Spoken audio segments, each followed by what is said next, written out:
Hey guys, let's talk about vocab list number 8. Our first word this week is foil, or as my father would say, full. I guess it depends on where you're from, so long as you spell it correctly. We are not talking about the substance that you use to cover up a casserole dish.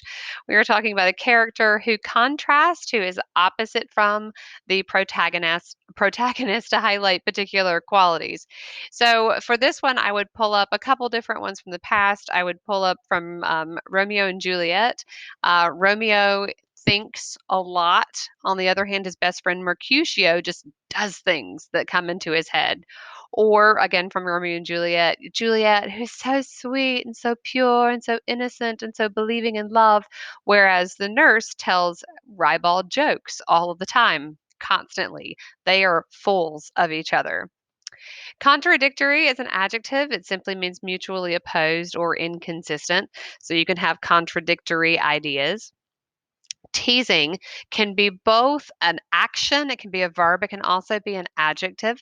I would love for you guys to get into the habit of using these words to describe the tone of a text. That's one of the reasons why you're being given words that may seem really basic. I would like for you to say the author was using a teasing tone and to understand what that means.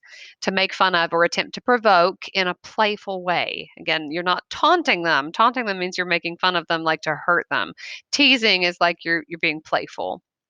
Situational irony is when the outcome is significantly different than what was expected.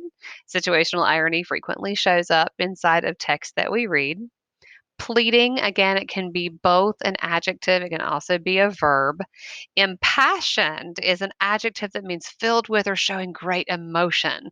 So someone can make an impassioned plea to Congress to, you know, do anything, quite frankly. I'll leave politics aside.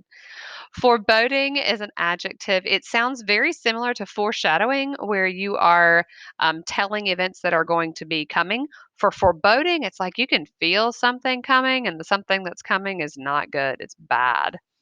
Secondary characters are anybody who would not be your protagonist or antagonist. Autobiography is the true story of someone's life written by that person. And finally, nonfiction. It's basic, but I want to show it to you again just in case you had forgotten. Nonfiction is prose, so that's anything that's like not poetry, that is based on fact. That is nonfiction. That's what the news is supposed to be. All right. If you have any questions about Vocab List 8, please reach out.